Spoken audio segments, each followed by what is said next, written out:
2019년에 출제됐고요. 2019년 3월이구만. 34번부터 37번까지 지문 되겠습니다. 제목은 김진옥전. 자, 누구 전이라고 나올 때는 그 사람의 일대기가 관련된 걸 텐데 보통 남자들의 이름이 나온다 그랬지. 남자들 이름까지 다 얘기해주고 여자들은 누구 씨 뭐 이렇게 나오게, 무슨 소정 뭐 이렇게 나오게 는 게 일반적이다 그랬어요. 여성들이 이름을 잘 얘기 안 하는 거. 그런 면에서 보면 홍계월전이라는 계월이라는 이름이 나온 거 되게 특이한 거라고 그랬어요. 그러다 보니까 홍계월전을 보면 홍계월이라는 여성 인물이 굉장히 강한 파워를 갖고 있죠.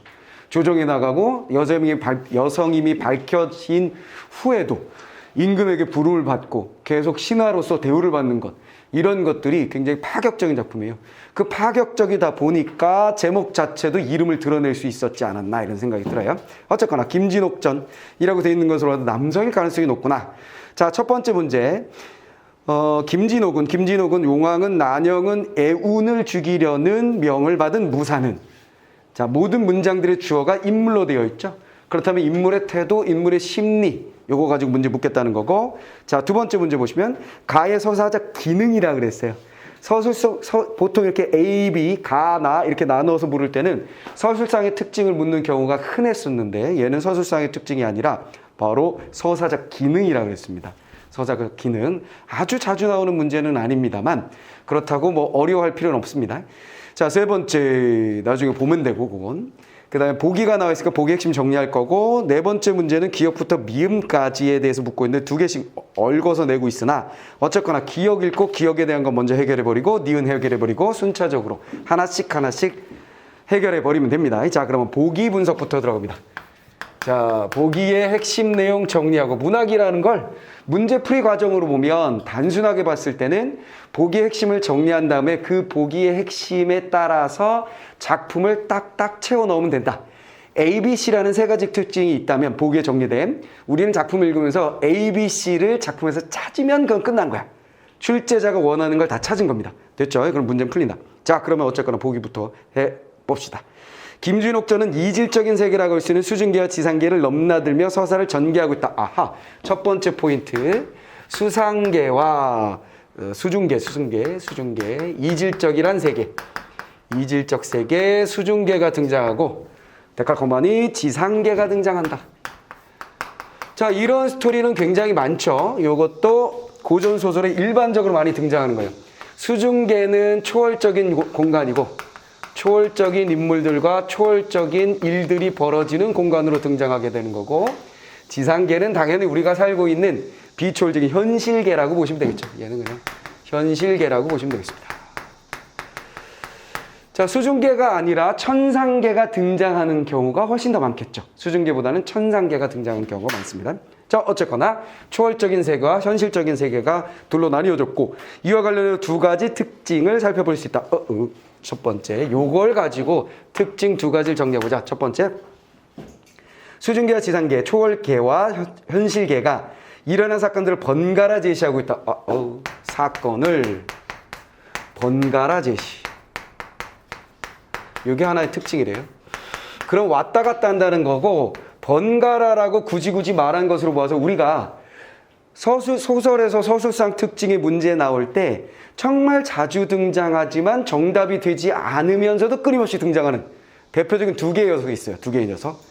하나가 뭐냐면 장면에 따라 서술자를 달리하여 띠띠띠띠 뭐 입체적으로 제시하고 있다. 이런 선택지 자주 등장하는데 답이 되는 경우가 흔치 않았어요. 그렇지. 왜냐하면 그 선택지가 맞는 답이 되려면 소설이 많지가 않거든. 근데 요번에 EBS 수능 특강에 나와 있는 소설 중에 도요새 나온 거 있지. 도요새에 관한 명상. 이 작품이 대표적으로 장면마다 서술자가 바뀌는 작품이야. 그거 말고도 조세희 아저씨의 난쟁이가 쏘아올린 장동, 난쏘공이라고 애들이 많이 줄여서 부르는 소설. 그 소설도 장면마다 서술자가 바뀝니다. 오케이, 뭔 말인지 알겠지? 그러면 올해는 아예 그 작품이 나왔어. 연계 소설로 나와 있어, 도요새. 그리고 EBS 수능 특강에 나와 있는 걸 보면 한 부분은 큰아들, 작은아들, 아버지 세 사람의 서술자가 등장하거든. 그 다음에 또 하나의 서술자는 3인칭 전지 서술자야. 무슨 말이겠지? 그러니까 작은 아들 얘기 나오다 큰 아들 얘기 나오다가 아버지 얘기 나오다가 어머니 있는데 어머니 서술자로 등장하지 않아.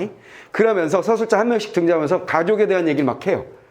그러니까 그 둘째 아들이 직업이 뭐냐면 재수생이야. 재수생인데 자기 형이 S대인데 대모하다가 학교에서 쫓겨났어. 그걸 보고서 이런 젠장 공부하면 뭐해? 이러고 새 잡으러 다녀. 새 잡아서 밥 짓는 데다 팔아가지고 돈 버는 거 하는 거야. 근데 엄마 입장에서 보면 둘째 아들이 날 닮았네. 이놈은 지 앞가림도 하고 돈도 벌고 이놈이 똘똘한 놈이야. 근데 남편하고 첫째 아들을 보면 돈도 못 벌고 이상한 짓 하고 어디 막 끌려가고 막 이래. 한심해. 그렇게 딱 둘로 나뉘어진 집구석이란 말이죠. 그렇게. 그래서 한 인물씩 자기 집안에 대한 이야기를 막 하고 현실에 대한 이야기하고 현실에 대한 비판적인 태도 드러내고 그런 소설이에요. 근데 특이하게도 그 소설이 매번 출제될 때는 한 인물이 서술자가 되어서 제일 많이 나온 건 그 큰형이야. 큰형이 현실의 문제점에 대해서 막 얘기하는 이야기가 전체 지문으로 나와서 출제되는 경우가 흔한데 요번에 EBS 수능 특강에 보면 큰아들 목소리가 나온 부분하고 띵 중요하고 잘라서 3인칭 전지 시점이 나온 게 두 지문 부분이 나왔다는 거지. 이래서 이렇게는 뭐야? 장면에 따라 서술자가 바뀌어. 이 말이 딱 나올 수 있는 녀석이야. 이해됐지? 자, 두 번째. 서술상의 특징으로 참 많이 나오면서 답이 안 되는 녀석 중에 또 한 가지가 뭐냐면 동시에 일어나는 사건을 병치하여 이런 말. 진짜 자주 등장하는데 답이 된 적은 없어. 근데 얘가 그거네. 무슨 말이겠어? 얘가 그거 할 수 있는 놈이었어. 자, 왜 그래? 번갈아 사건을 여기서 일어나는 것과 여기에서 일어나는 것, 그때 지상계에서는, 그때 수중계에서는, 용궁에서는 이렇게 왔다 갔다 할 수 있거든. 그게 바로 번갈아, 동시에 일어나는 사건을 왔다 갔다 하면서 라는 말을 할 수 있는 녀석이다라는 거 주의. 그러니까 자주 나오는 선택지의 사례를 우리가 한번 공부해보자라는 뜻에서 이걸 내가 조금 길게 얘기했어요. 자, 그런 예가 되는 녀석이고. 자, 그 다음에 이 과정에서 수중계의 인물들이 주인공을 대하는 것과 지상계의 인물들이 주인공의 가족들을 대하는 것이 대비되어 설정된다. 그래서 그래서 수중계에서는 바로 수중계의 인물들이 주인공이 여기가 있구만. 주인공의 대함, 주인공을 대하는 것과 그 다음에 지상계로 가면 지상의 인물들이 가족을 대하는 것이 차이가 나더라 하는 얘기예요. 여기서는 극진이 대접하고 여기서는 무슨 잘 안 대하고 이런 것들이겠지. 차이가 난다 그랬으니까. 자, 그걸 보라 라고 얘기했고요. 자, 대비되어서 그것이 흥미성을 높여주고 있다. 흥미가 진진하다. 양쪽에서 일어나는 사건을 병치하여서 왔다 갔다 보여줌으로써 재미있다, 흥미롭다 이 얘기고요. 두 번째 포인트는 뭐냐? 그러면 우리는 어쨌거나 이 보기를 보면서 주인공은 수중계에서 사람들하고 얽히고 있고 그 다음에 주인공의 가족들은 지상계에서 사람들하고 얽히고 있는데 어떤 얽힌 갈등 양상이 존재하는지를 중심으로 읽어주세요. 이런 요구를 받은 거예요, 우리는.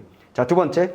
수중계와 지상계가 서로 영향을 주고받는 관계를 맺고 있음을 보여주는 사건들을 제시하여. 자, 이거 맨날 나온 얘기야.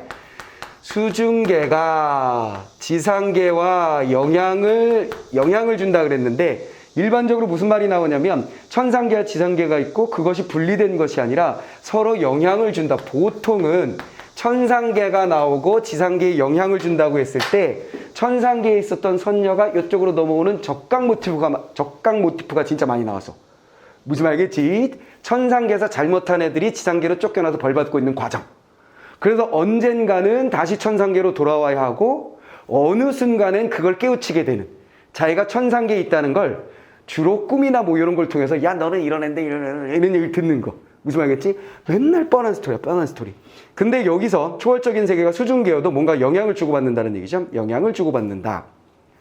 자, 두 세계의 연계성을 강화하고 있다. 자, 연계성. 이렇게 영향을 주고받음으로써 연계성이 드러나 있다. 연계성. 요거를 확인하세요. 이런 얘기가 되겠죠. 자, 이 과정에서 여러 소재들을 활용하여 두 세계의 연계 관계를 나타냈다. 아하, 이건 우리가 하는 일이지만 어쨌거나 여러 소재가 뭔가 이 연계성과 관련이 있다는 거예요. 여러 소재가. 자, 연관됨을 보여준다. 그러니까 이런 사물들이 등장하면 주의해라. 뭐 이런 얘기죠. 알겠지? 그런 사물들은 보통 갈등 요소가 되는 기 때문에 포인트로 잡게 돼 있긴 해. 오케이. 어쨌거나 천상계와 지상계, 여기서는 수중계라는 초월계를 놓고 그 연관 관계를 가지고 읽어주세요 했으니까 그거 따라가시면 됩니다. 자, 이제 들어가 봅시다. 앞부분의 줄거리. 자, 우리가 앞부분의 줄거리를 볼 때는 항상 어떻게 하는 거죠? 인물의 관계, 인물 정보를 얻는 게 일단이에요. 인물의 관계 정리하는 거, 성격 정리하는 거. 그 다음에 뚜두둑 가다 보면 대부분의 현대소설이든 고전소설이든 앞부분의 줄거리가 주어지게 되면 인물 정보가 끝나고 난 다음에 자연스럽게 뭐가 연결이 돼요? 사건이 땅 등장하죠. 그러면서 그 사건이 본문으로 들어가면서 연결되게 됩니다. 오케이, 그걸 우리는 확인하게 될 거야.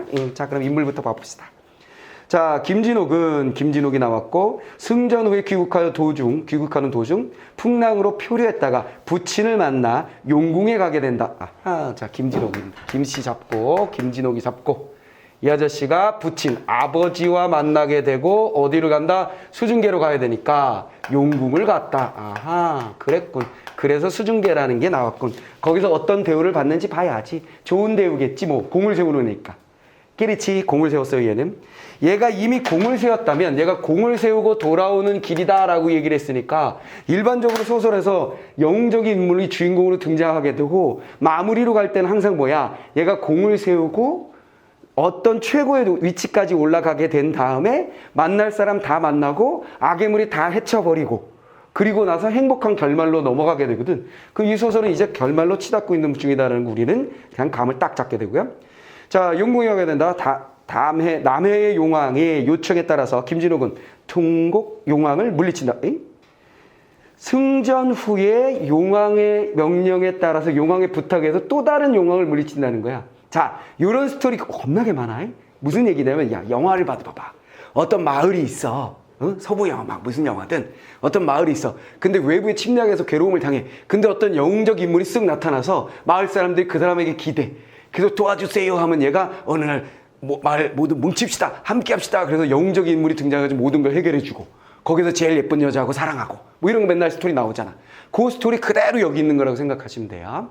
많은 설화문학에도 외부의 어떤 애가 와서 도움을 청하는, 활을 잘 쏘는 누가 영웅적인 인물인데 어디 갔더니 누굴 도와주고 악의 무리들 없애주고 이런 스토리 굉장히 많이 나온단 말이야. 얘도 그런 화소가 들어있다. 항상 궁금한 건, 좀 이상한 건, 초월적인 세계에 인간이 가는데 인간에게 도움을 요청하는 용왕은 도대체 뭐 하는 존재인가? 이런 좀 궁금함이 있죠. 무슨 말 알겠어요? 그리고 초월적인 능력으로 또 뭘 보답을 해줘. 아니, 그런 능력이 있으면 지가 그 외부의 세력을 물리치지 왜 인간한테 도움을 받고 그래? 그럼 얘가 천상계에 있었으니까 혹은 뭐 이렇게 적강 모티브니까, 아니 그래도 얜 지상계에 있잖아. 지금 인간이거든. 그런 좀 묘함이 있습니다만 하여간 그렇게 연결돼요. 그렇다면 어떡하나 지상계에 있는 애가 천상계에 있는 초월적인 계에 도움을 주는 그런 스토리 흔합니다. 자, 이때 부양공주를, 이때 장면이 딱 바뀌는 거지. 부양공주는 공주가 나왔어. 공주. 김진옥이 자신과 혼인을 거부했던 것에 대해 앙심을 품고, 이 스토리도 겁나게 많잖아. 영적인 인물이 공을 세우면 황제의 임금이 어떻게, 야, 너 같은 게 처음 봤네. 야, 공주 하는데 너 결혼해라. 그럼 꼭 얘가 뭐라 그래? 저는 이미 혼처가 정해져 있어서, 이런 말을 한다고.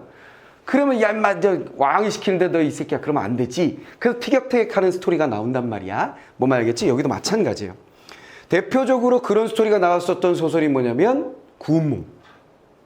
무슨 말인지 알지? 최초로 만난 여자가 정실부인이야. 나머지 중간에 만나는 모든 여자들은 다 뭐야? 세컨드야, 세컨드. 첩이 된단 말이야. 그치? 그러면 최초의 여인이 부인이 됐으니까 나머지는 다 세컨드로 만드는 과정에서 누굴 만나는 거야? 공주를 만나잖아. 그럼 공주를 어떻게 해야 되는 거야? 세컨드를 만들어야 되는데 일국의 공주를 세컨드로 만들 수는 없잖아. 그래서 두 명을 부인으로 세우는 스토리가 나와요. 무슨 말이야? 두 부인. 그렇지? 2첩, 6첩이라는 스토리가 나오는 거야. 뭔 말인지 알겠지? 맨날 나오는 스토리다, 이것도. 자, 자신과 혼인을 거부했던 것에 앙심을 품고, 아하, 여기 부정적 인물이 등장했어요. 자, 공주하고 그 다음에 이선영, 그 다음에 정동한 등과 계교를 짜서 김진옥의 아내 유부인과 아들 애운을 죽이란다. 자, 인물 정리하면 돼요. 자, 아버지와 이들은 용궁에 있고요. 그 다음에 이의 가족, 김씨하고 부친의 가족, 김씨의 가족, 유부인과 애운. 유부인과 그 다음에 아들 애운. 이름을 좀 우울하게 지어놔가지고 그렇구만. 그렇죠? 슬픈 운명 뭐 이건가? 자, 알 수 없죠. 한자를 안 나왔으니까. 어쨌거나 둘이 가족인데 여기에 악의 무리가 딱 등장했다. 바로 공주.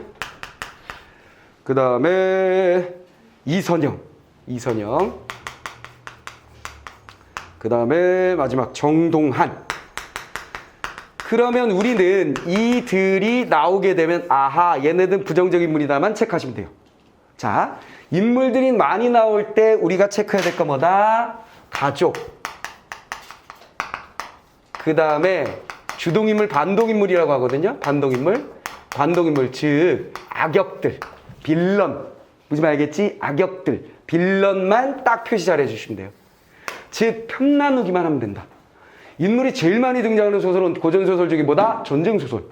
전쟁터 장면 나오면 인물이 떼거지로 등장합니다. 왜? 우리 장수, 이쪽 진영에 장수 누가 나가니 저쪽 진영에 장수가 누가 나와서 몇 번 소리를 지르고 어쩌저 칼이 번드트린 뭐 어쩌고 그래. 그 누가 따닥딱 뭐가 100명 하더니 또 누가 나오니 이렇게 돼 있단 말이야. 그 몇 사람들이 등장할 수 있어. 이럴 때 우린 뭐 해야 된다? 편나누기만 잘 하시면 돼요. 무슨 말이겠지? 편나누기만 따다다다다따따 하시면 된다. 됐지? 헷갈릴 필요 없다. 그냥 편나누기만 한다. 여기서 얘와 얘의 차이, 이 공주는 차이가 명확하게 나고 얘와 얘의 차이에 대해서 신경 쓸 필요가 없다는 거야. 이쪽이다는 것만 알면 된다는 거지. 뭔말 알겠지? 그거만 잘하시면 끝난다. 자, 그 다음에 주기를 한다. 그 다음에 용궁으로 돌아와 환대를 받은 환대. 이거 나왔네. 용궁에서 주인공은 환대를 받았다. 끝났지? 환대를 받은 김진옥은 용궁을 떠나려 한다. 자, 용궁을 떠나서 이제 현실계로 옮겨가는 과정이다. 라는 얘기죠. 주어진 부분은 환대를 받고 나서 여기로 가고 있는 과정이다. 라는 거 알았어요. 자, 그럼 첫 번째 장면 가겠습니다. 용왕이 월. 아하. 그렇다면 장면 첫 번째는 어쨌거나 아직은 거길세. 용궁에 있구만. 됐죠? 용궁이고 장소. 용왕이 말하기를 이는 수중에 자 대사 나왔어 티키타카 뭔가 던진다 그랬지 하나씩 잡으면 돼. 수중에 귀한 보배라 이 비단으로 옷을 지어 입으면 엄동설에라도 춥지 않을 것이요 이 진주를 몸에 두르면 70이 넘도록 녹발이 장춘이요. 자 늙지 않는다. 또 죽은 사람의 입에 넣으면 환세가 나닌 이는 극한 보배로세. 자 그럼 용왕이 등장을 해서 중요한 말 대사에서 중요한 사물이 등장했지. 첫 번째 뭐 비단. 비단을 줄 테니까 요거 입으면 좋아. 이거 따뜻해. 아무리 추워도 춥지 않아. 유니폼으로 입어. 이거였고. 그 다음 뭐요? 진주. 요거를 물고 있으면 늙지 않아. 죽은 사람도 살릴 수 있어. 자, 근데 요거 왜 체크해야 되냐면 우린 그냥 대사가 나오면 체크하는 게 원칙인데 여기 뭐가 있었어요? 소재를 보라라는 말이 있었거든. 그래서 얘네들의 의미 이 소재들이 전부 다 뭐라 한다 그랬어? 수중과 지상에 영향을 미치는 거라 그랬으니까 얘네들이 언젠가 쓰이겠군이라는 걸 알게 되는데 이것도 뻔한 거잖아. 옛날에 민담이나 어린 시절에 할머니가 얘기해주던 어머니가 동화책 들고 얘기해주던 옛날 이야기들을 보면 항상 어떤 녀석이 뭘 구하기 엄마가 아파요. 구하기 위해서 나는 지옥에 갈 거예요. 너는 거기 뭐 간다. 웬 할머니가 나와가지고 가면 죽는다. 갈 거예요. 그랬을 때 뭐야? 그럼 내가 주머니 3개를 줄 테니 빨강 파랑 노랑이다. 이건 어때 던지고 언제 던지고 까먹지 마. 뭐 이런 거 하잖아. 그치? 그리고 위기 상황이 되면 하나 던지면 뭐 되고 하나 던지면 뭐 되고. 이런 거 같은 스토리가 그대로 여기 들어있다고 생각하시면 돼요. 그래서 고전은 우리가 알고 있는 스토리들의 그냥 향연이야. 그게 뒤섞여 있는 거야. 그러니까 어렵지 않게 접근할 수 있다라는 얘기. 그런데 어쨌거나 여기서 요거 2개 잡고 끝. 자, 그 다음에 보배다. 원수가 사용하다가 받은 용왕왈. 따단 짜 여기서 등장해서 원수. 자, 요거 내가 뭐라 그랬냐면 자, 우리가 고전 작품 헷갈리는 건 이름이 여러 가지로 쓰일 수 있을 뿐만 아니라 호칭이 여러 가지라 그랬지. 그 중에 요건 관직이야. 관직에서 내가 주의하라 그런 건 뭐야? 한림학사. 그 다음에 주의하라고 했었던 게 뭐였을까요? 원수예요. 즉 보통 남성 주인공은 영웅적인 인물로 등장할 것이고 그지? 젊은 날에 뛰어난 능력을 가지고 있거나 뭐 하다가 과거 시험을 보면 최초의 한림학사가 되는 경우가 많아. 그래서 김 누구 나오던 애가 갑자기 뭐야? 김학사, 김한림이 이렇게 수두룩 바뀌어. 예고 없이. 그럼 뭐야? 아하, 똑같은 인물이군. 근데 관직 명칭으로 이제 바꿨구나. 이렇게 되는 거지. 그러다 전쟁이나 어쩌고 하다가 김원수 이렇게 또 바뀌어. 무슨 말 알겠지? 그래서 요거는 주인공의 칭호로 관직 명칭으로 자주 등장하니까 원수 나오면 아이 주인공이다 생각하시면 돼요.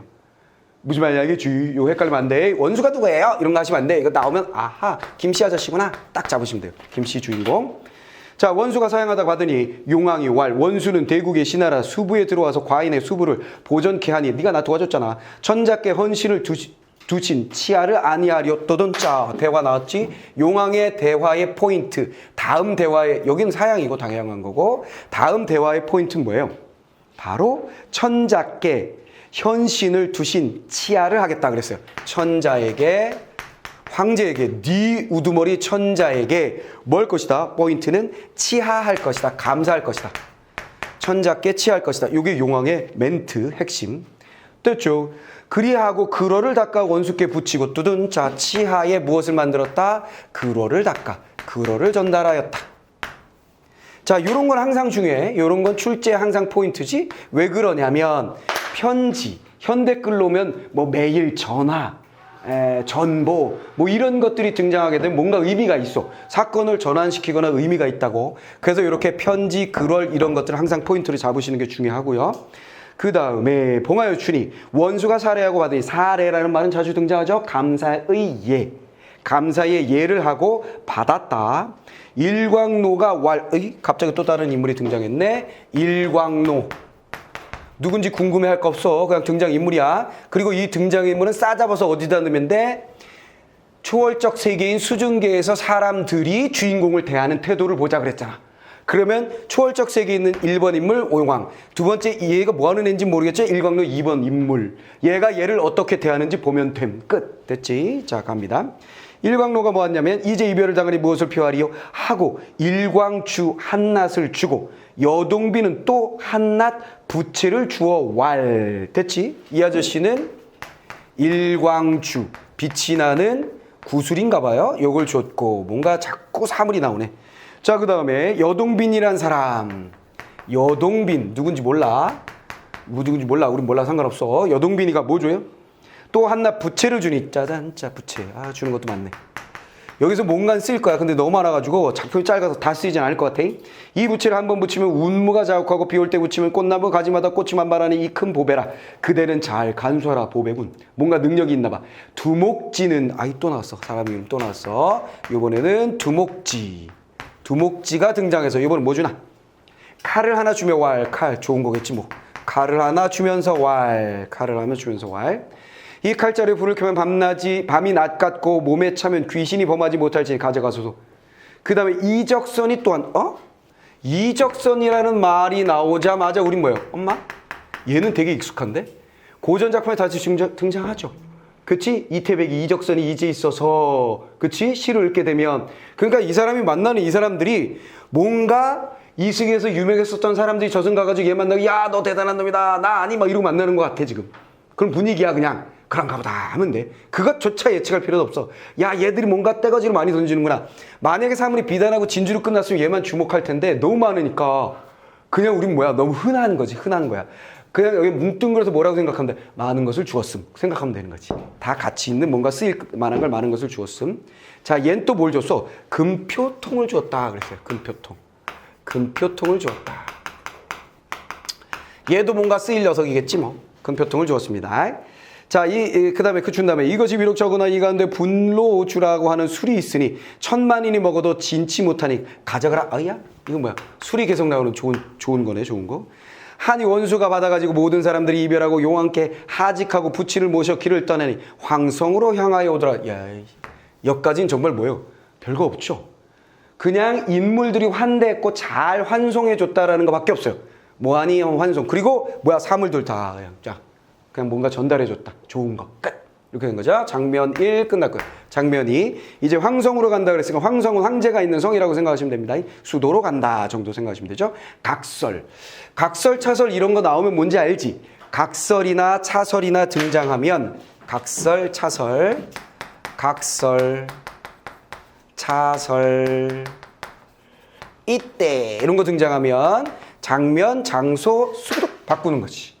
그렇지. 여기서 뭐라 그랬냐면 번갈아 제시된다 그랬으니까 사건이 그 번갈아의 시작 바뀌는 점 정도로 생각하시면 되겠습니다. 자, 그럼 두 번째 장면 들어가서 차시에 그때에 요거 그대로네. 번갈아 만들어지는 거. 지상계 얘기겠지 뭐. 그때에 차시 무사가 아이고 인물 등장했다. 무사. 자 여기는 어쨌거나 지상계라는 거 우리는 알 수 있고요. 지상계라는 거 알 수 있고. 자 지상계 들어갑니다. 무사가 애운이 등장했다. 아들이네. 물속에 이제 편만 잡으면 돼. 무사스럽게 등장한 인물이고 애운 우리는 아들인 거 알고 있고 물속에 너그러 잡아가더니 아이고 죽이려고 그러는구나. 애운이 통곡할 우리 모친은 어디 계시고 나는 어디로 데려가는데 우리 모친 야속하시도다 엄마 하고 불렀다는 얘기를 슬퍼 통곡하니 무사가 잔인히 여기고 엄마? 잔인히. 자, 얘 심리가 잔인이야 잔인. 근데 이걸 알 수 있어 없어? 모르잖아. 주석도 없어. 그럼 우리 어떻게 해? 버려. 그리고 뭐야? 불쌍히 야 여기 있는데 뭘 불쌍히. 자 불쌍히 여기면서도 따단짜 포인트 잡았지. 심리 나왔잖아. 불쌍히 여기면서 지금 뭐 하는 거야? 애운이를 물속에 죽이려고 하는 중이잖아요. 얘를 제거하려고 하는 중입니다. 그러면 이 심리 굉장히 중요하겠죠. 왜? 죽이려고 하는 놈이 불쌍히 여기는 건 특이한 심리잖아요. 그러니까 당연히 문제 나오는 것이지. 무슨 말이겠지? 자, 포인트, 출제 포인트 또 잡았고요. 진실로 가련하다. 천자의 명이 급하니 우리 어찌 거역하리요? 아, 근데 뭐야? 불쌍히 여기면서도 죽일 수밖에 없는 건 뭐야? 천자의 명이기 때문에. 자, 이것도 포인트죠.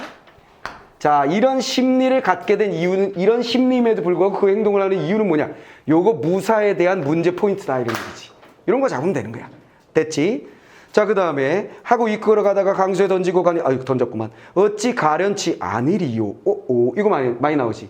어찌 밑줄 친 기억. 어찌 빠라바라밤 오 의문형. 요거 나오면 뭐야? 편집자 정동표.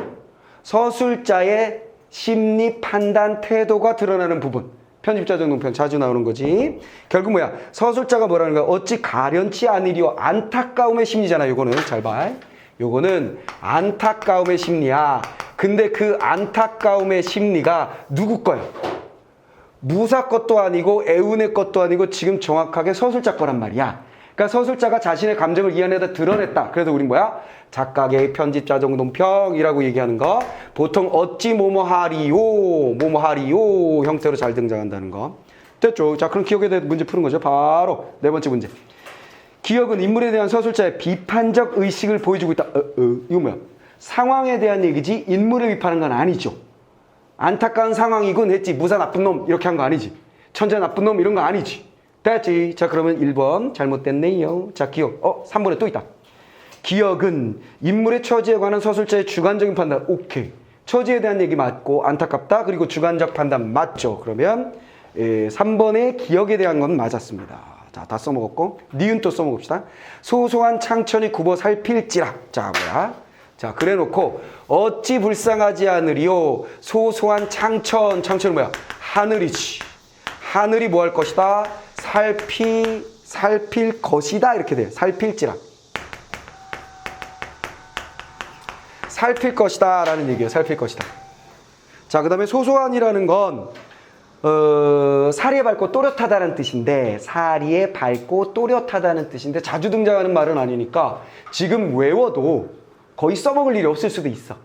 수능의 상황에서는 그 말이 무슨 말인지 모르니까 그냥 버리는 거야. 버리고 나면 뭐야? 하늘이 어찌 살피지 않으리요. 굽어 살필지라. 살필 것이다 라는 예측을 하고 있다. 혹은 예언을 하고 있다는 것만 알면 끝. 됐지? 예측, 예언을 하고 있다. 자, 그럼 니은에 대한 문제 봅시다. 자, 2번 선택지. 독자로 하여금 뒤에 일어날 사건을 짐작케 한다. 하늘이 도울 것이다 라는 짐작을 한다는 거지. 즉, 이 녀석 애운이가 죽지는 않을 거다라는 걸 알겠다는 거죠. 자, 그 다음 또 있나? 4번에 있네요. 사건을 이해하는 데 필요한 대상의 특성을 설명해 주고 있다. 대상의 특성이라면 사물의 특성이든지 인물의 특성이어야 되잖아. 그렇지, 그치, 그건 아니지. 됐죠? 그래서 땡, 그건 지웁니다. 그건 지우고. 자, 이렇게 기억과 니은 읽자마자 문맥을 보자마자 다 해결해 버리는 거야. 왔다 갔다 하면 안 돼. 그러니까 나중에 기억 니은을 쭉 보면서 한 번에 왔다 갔다 하면 안 되고 지금 읽는 순간에 왔다 갔다 해야 돼. 그래야 깔끔하게 문제를 풀 수 있습니다. 자, 됐고요. 니은까지 해결했고. 자, 용신이 오직 처지를 받자와 칙지를 받자와 뭔가 소식을 받은 건가 봐. 명령서. 아, 이거 앞에 빼먹었구나. 용왕이 그 강의 용신에게 칙지를 내리사 명령서 내린 거야. 물에 들어온 아이를 살리라. 아하, 굽어 살폈네. 용신이 오직 칙지를 받자와 물 밖으로 도로 내치니 애운이 정신에 아득한 중에 물을 무수히 토하고 모치를 부르고 동서로 방황하더라. 따단 어떻게 됐다는 거야? 살피실지라 했더니 정말 용왕이 띵 명령서 보내서 그쪽 지역에 있는 용왕이 알았어요. 지방자치인가 얘네들이. 예? 물마다 다른 거야. 보호해라 그랬더니 붕 불어가지고 애운이가 물에 빠져서 나가 슝 튀어나온 거지. 그리고 막 토하고 나서 엄마 하고 돌아다니고 있는 중. 됐지? 자, 그래서 중략 넘어가고요. 다음 장면으로 갑니다. 다음 장면. 자, 다음 장면. 세 번째 장면 한번 가볼까요? 자, 세 번째 장면은 무사가 달려들어. 무사가 아직도 나오네. 자, 무사가 달려들어서. 그럼 얘는 뭐야? 아, 지상계구나. 알 수 있고요. 지상계. 무사가 달려들어서 거상에 시르려니 거상 수레 위에 난영이 소절을 붙들고 슬피 통곡 자, 난영이라는 인물이 나왔어요. 난영이라는 인물이 나왔으면 어느 쪽인지 보면 되는 거죠. 소절을 붙들고 슬피 통곡하여 왈 가련한 애달플사 유부인 같은 요조승려 이렇게 유부인 알잖아. 아내. 그 다음에 저 애운의 엄마. 참혹히 원사할 줄을 원통하게 죽음 꿈에나 생각하였으려 천지신명과 일월성신과 황천후토 굽어 살펴 주시옵소서. 소망을 비는 거지 뭐. 안타까워요. 안타까움의 심리. 안타까워요. 그 다음에 기원을 하고 있는 것으로 보아. 뭐가 되는 거야? 얘는 같은 편이지. 됐죠? 얘는 애매한 편이고 아직 모르겠고. 그러나 어쨌거나 저쪽에 명령을 받고 있는 존재인 건 틀림이 없고요. 자, 그 다음에 낭자를 붙들고 방석통곡 남녘을 멀리 바라본들 그림자 있으리요 한참 이렇듯 힐난할제 선영과 동한 등이 나왔어. 누구? 얘네. 선영과 동한. 선영, 동한 나오면 아하 얘네들은 악의 무리 편가르기 딱 하면 끝났다 이런 얘기지. 요거만 잡으면 된다. 호련이 추상 같아서 밥비벼라 죽여라 재촉이 성화 같으니 무사가 달려들어서 수레를 재촉하더라 죽이려고 하는 순간. 됐죠? 그 다음에 이제 가 부분 문제 풀면 됩니다. 자, 보기는 이미 익숙해졌으니까 지우고. 자, 그 다음에 가 부분. 자, 가 부분에 대한 문제 한번 해결해 봅시다. 자, 각설. 또 각설? 이거 장면이 넘어갔구나. 장면이 넘어가서 지금 세 번째, 다음 네 번째 장면. 자, 김원수가, 김원수 나왔다, 주인공. 애운을 데리고, 중략 부분의 얘를 찾은 모양입니다. 그렇죠? 데리고 갑니다. 만리강에 들어가니, 장소 어디? 만리강에 당도하니 아들하고 함께 강변에 한 척의 배도 없거늘 배가 없다. 가장 민망하게 사공을 찾으니 한 사람이 나와 대답하다. 따단 갈등 양사 명확하죠. 여기에 지금 원수가 등장해서 아들과 함께 가고 있는 중이고 갈등 요소 무엇이다? 배가 없다. 끝. 됐지? 소재 또 잡았고. 자, 민망하게 사공을 찾으니 한 사람이 나와서 사공이었겠지. 어제 예부에서 관리를 보내서 관리 정부에서 만리강에 있는 배는 수천 척을 도사공으로 하여금 개병전에 올리라 하였거니 비록 행차가 바쁘셔도 무관해하 뭐야 밑에 있지. 소용이 없어요. 방법이 없습니다. 자, 그랬어요. 요거는 관리가 전부 다 없애서 배가 없다는 정보를 들었다 요거죠. 이거는 갈등 요소라는 거 알 수 있고요. 자, 이동을 해야 되는데 할 수 없구나. 자, 밑에 문맥 살짝 보고 원수가 차원을 듣고 양천 탄식하며 화산을 향하여 배를 왈뜨든. 자, 배가 없어서 뭐한다? 원수는 뭐하니 하면서 탄식하며 배에 예를 갖추어 절을 하여 말하기를 이 강은 길이 만리요 너비가 30리 몸에 날개가 없으니 어찌 건너리요. 선생은 진옥의 사정을 급히 살피소서. 짜단. 자, 대사를 던졌는데 뭐냐면 선생님 누군지 몰라. 자, 근데 그 선생은 어디 있냐면 화산에 있다 그랬어요. 화산을 향해서. 화산에 있는 존재. 화산을 향해서니까 화산을 향해서 어찌하러 살피소서 도와주세요 이거지 뭐. 자, 살펴달라고 했어요. 자, 그러면 가 부분 문제 풀어봅시다. 이 녀석의 서사적 기능. 자, 근데 살펴주소서 했으니까 다음에 무슨 일이 있는 것까지 볼까? 하고 무수히 배려하더니 이때 화산 도사가 아하 진짜 도사가 여기 선생이 있었네. 천지 산간에서 낭자를 죽이려 하는 거동과 원수가 강에 이르러 배가 없어 건너지 못하는 양을 보고 대경하여 크게 놀라서 조화를 부려 이렵 소선을 주의하여 빨리 강변에 닿으니 원수가 대희하여 크게 기뻐하여 그 배를 타고 순식간에 강을 건너 남산을 들어와서 석교를 지나 정이 종남산을 바라보고 말을 지쳐 들어가매 자세히 살펴보니 장안 삼거리에 장안 수도에 도착했군. 무수한 사람들이 3대같이 모여있는데 그 가운데 오색기치를 세우고 한 수레 위에 한 부인 아유 이곳에 왔구만. 원수가 생각하되 이는 반드시 부인이로다 그랬어요. 그럼 선생이 도와줬다라는 것까지 우린 봤어. 확인했어. 자 바로 문제 풉니다. 가. 주인공이 난관에 처한 상황 맞지? 긴장감을 높여주고 있다. 오케이. 배가 없는 상황이어서 난관이어서 탄식했다까지 갔으니까 오케이 맞습니다. 자, 주인공의 심정을 조응하는 배경을 묘사하여 배경 묘사 아니야. 상황에 대응하는 주인공의 태도를 나타내어 주인공의 성격을 부각하고 있다. 가 부분의 태도가 드러난 건 없죠. 가 부분의 태도는 없고 배가 없으니까 이거 어떻게 된 거지? 했더니 당황했는데 관리가 와가지고 어쩌고저쩌고 했다. 자, 그 다음에 주인공이 주변 인물 간의 갈등 아니죠. 인물 갈등 아니죠. 주인공에 일어난 사건의 발생 원인 모르죠. 우리는 아직은 여기서는. 자, 그래서 어쨌거나 1번이 답인 거 쉽게 확인했습니다. 자, 2번에 1번. 두 번째 문제 1번 확인했고 끝. 자 돌아가서 반드시 부인이다 하고 금편을 들어 말을 치니 이 말은 비룡마이더라. 자 그래서 어떻게 했다. 배로 건넜고 선생의 도움으로 건넜고 밑줄 친 비룡마를 타고 달리더라 이런 얘기죠. 부인을 구하러 달리고 있는 중 순식간에 살같이 달려 법장이라는 건 법을 뭔가 이루는 장소, 벌을 주는 장소라고 생각하시면 되겠죠. 타다라 살펴보니 부인은 기절하여 있고 무사는 시각을 기다릴지. 한 대장이 비룡마를 타고 나는 듯 그 한 대장이 바로 누구야? 여기서 비룡마 타고 있는 한 대장으로 등장했네요.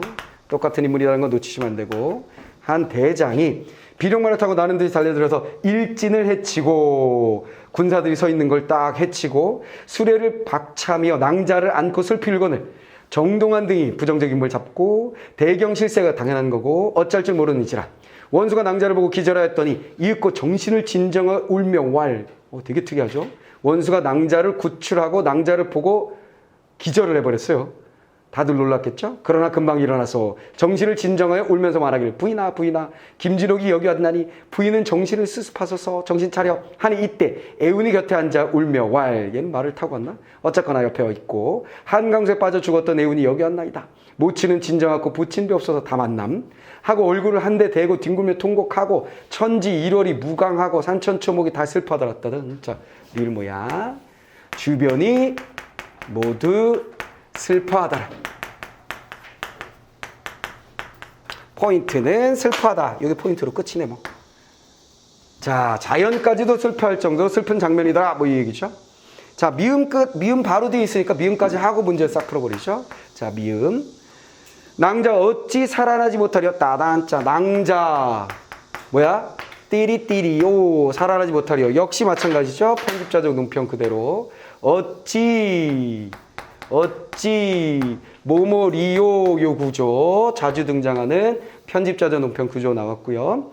그 다음에 어찌 살아나지 못하려 하더니 뭐야? 진주 뭐 여기 진주 있었잖아. 요거는 늙지 않게 해줄 것이며 살아날 것이다 있었지? 요거 미기네. 요거 미겨. 입에 넣으니 뻔하지 뭐 살아났다.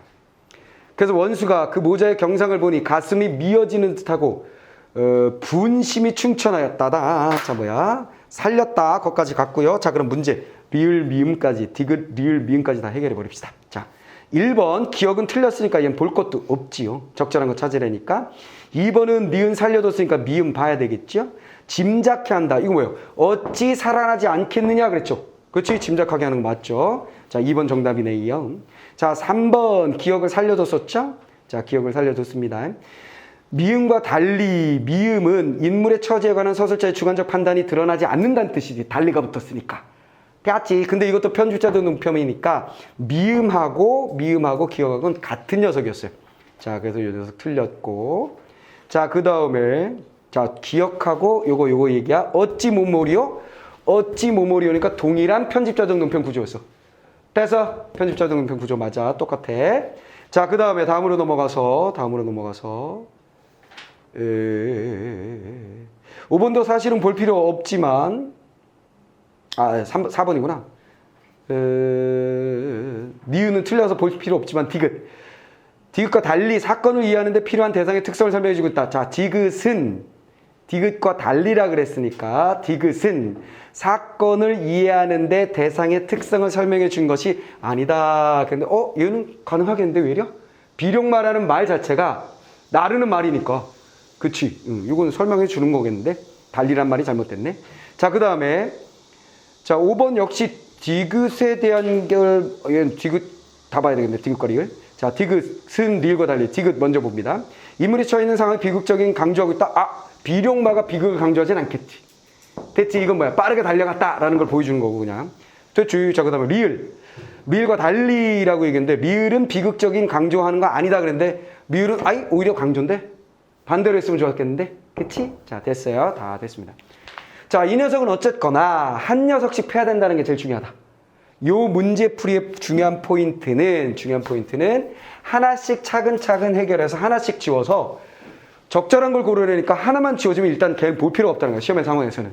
무슨 말이겠지? 그럼 깔끔하게 풀린다는 게 첫 번째 포인트고 두 번째 포인트는 뭐냐면 어찌 뭐뭐하리오 구조는 편집자적 논평으로 자주 등장하는 거니까 이건 그냥 알고 있자. 거의 암기가 되어 있어야 된다는 거 꼭 알고 있자. 그 정도만 여러분들이 주의하시면 되겠습니다. 자, 그 다음에 마지막 이제 장면 얼마 안 남았어요. 자, 그래서 얘는 뭐야? 자, 심리 상태. 가슴이 미어지고 분하다. 가슴이 미어지고 그 다음에 분통 터진다. 분함이 일어난다. 왜? 인무시기들이 내가 없는 동안에 내가 공을 세운 신함에도 불구하고 나쁜 무리들이 나를 이렇게 했다고 하는 거 심리 드러났고 그런데 분심이 죽이려 되가 나왔지? 뭐뭐 하되 만만하고 똑같은 거잖아 이거. 그렇지? 그렇지만 그러지 아니하였으니 이거잖아. 출제 포인트지 얘도. 일반 대관을 천자의 명령 없이 자진 처치함이 신자의 도리가 아니라 자 뭐야? 신하의 도리. 요거 생각한 거야. 천자가 명령한 건데 또 똑같지? 뭐가 똑같아? 지금 특이한 심리는 뭐야 여기. 아까 이거 천자의 명령이라 불쌍하지만 어쩔 수 없이. 이거 중요한 심리라고 그랬잖아. 그렇지? 천자의 명령이라 신자의 도리로 어쩔 수 없이 분해서 죽여버리고 싶지만 어쩔 수 없음. 이렇게 연결되는 거지. 따지. 자, 두 가지 다 출제 포인트다. 10분 양분하고 분함을 ing분하고 누르고 오직 부인을 구하여 집으로 돌아 죽이진 않았다. 이런 얘기네요. 끝났어요. 자, 그러면 일단 보기 있는 문제부터 한번 세 번째 문제부터 해볼까요? 자, 용왕이 용신으로 하여금 애운을 살리게 한 것은 수중계의 인물이 지상계에 영향을 미친 것으로 수중계와 지상계의 연계성을 강화해주고 있다. 아까 했었지? 그렇지. 용왕이 보내가지고 했잖아. 구해줬지? 김진욱이 진주를 활용해서 유부인을 살리는 것 마지막에 나온 장면이죠. 수중계의 신물이 지상계에 영향을 미친 거 오케이. 소재 맞고 두 세계 연결 관행 오케이. 됐죠. 그냥 보기 있는 것들을 그냥 확인하는 거였어. 됐지? 김진욱이 용왕의 수부를 보존하는데 공을 세운 것 앞부분에 줄거리 있었죠. 지상계의 인물이 수중계에 영향을 미친 것 그렇지. 그거 우리가 읽으면서 확인했었어. 사건을 통해 두 세계의 연계관계 오케이. 수중계에서 김진욱이 환송을 받는 사건에 이어 지상계에서 애운이 위기에 처한 사건을 제시한 것은 애운의 처지를 부각하여 서사의 흥미성을 그렇지. 두 개를 보여주고 서사 흥미성 보여준다 그랬잖아. 대우가 다르다 그랬지. 한쪽은 거시기하고 한쪽은 거시기하고. 됐어. 완벽하게 보기 있는 거 그대로 정리 끝났어요. 자, 다섯 번째 선택지. 부채칼 금표통. 신이한 능력을 제시한 것은 그랬지. 김진욱이 그것들의 능력을 수중계와 지상계를 넘나들 수 있음을 나타내는 넘나드는 것을 그걸 이용한 건 아니지. 그건 모르겠지 우리가. 됐죠? 두 세계의 상호 영향관계를 보여준다. 자, 넘나드는데 그 물건을 사용했다는 게 아니라는 거야. 그 무슨 얘기냐. 물에서 지상계로 용왕님 근데요 제가 물속에 들어오긴 들어왔는데요 지상계로 어떻게 가죠? 부채를 한번 쳐먹어라. 그렇다면 바로 지상계다. 뭐 이렇게 되는 게 있어야 된다는 얘기지. 그런 거 없으니까 5번 다 끝. 됐죠?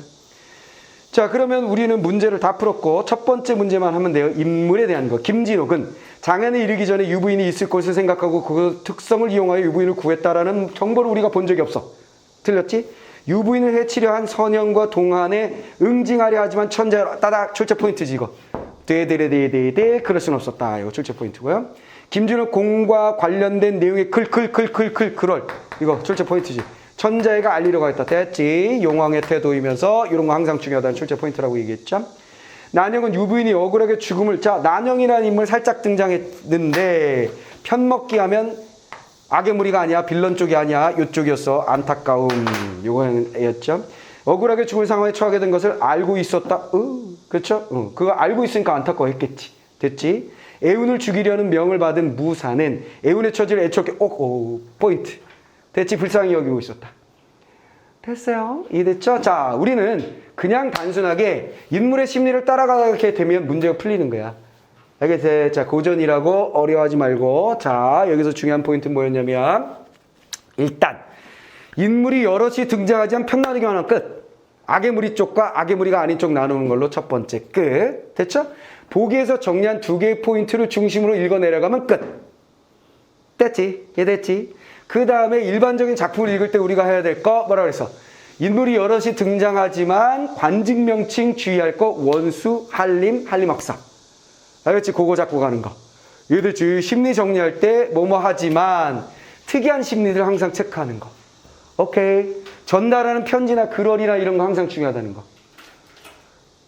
몇 개의 작품에서 이게 익숙해지면 고전소설은 현대소설에 비해 훨씬 쉬워요. 스토리가 뻔하기 때문에. 알겠어요? 그래서 어느 시점에 가면 고전이 어려워, 현대가 어려워, 그럼 현대가 좀 더 어렵죠? 라는 말이 나오는 게 정상적인 수험생이야. 알겠어? 거기까지 가면 돼요. 그러면 이건 계속 내가 반복해서 얘기해 주는 거니까, 오케이? 그걸 기억을 해 주시면 됩니다. 오케이. 자,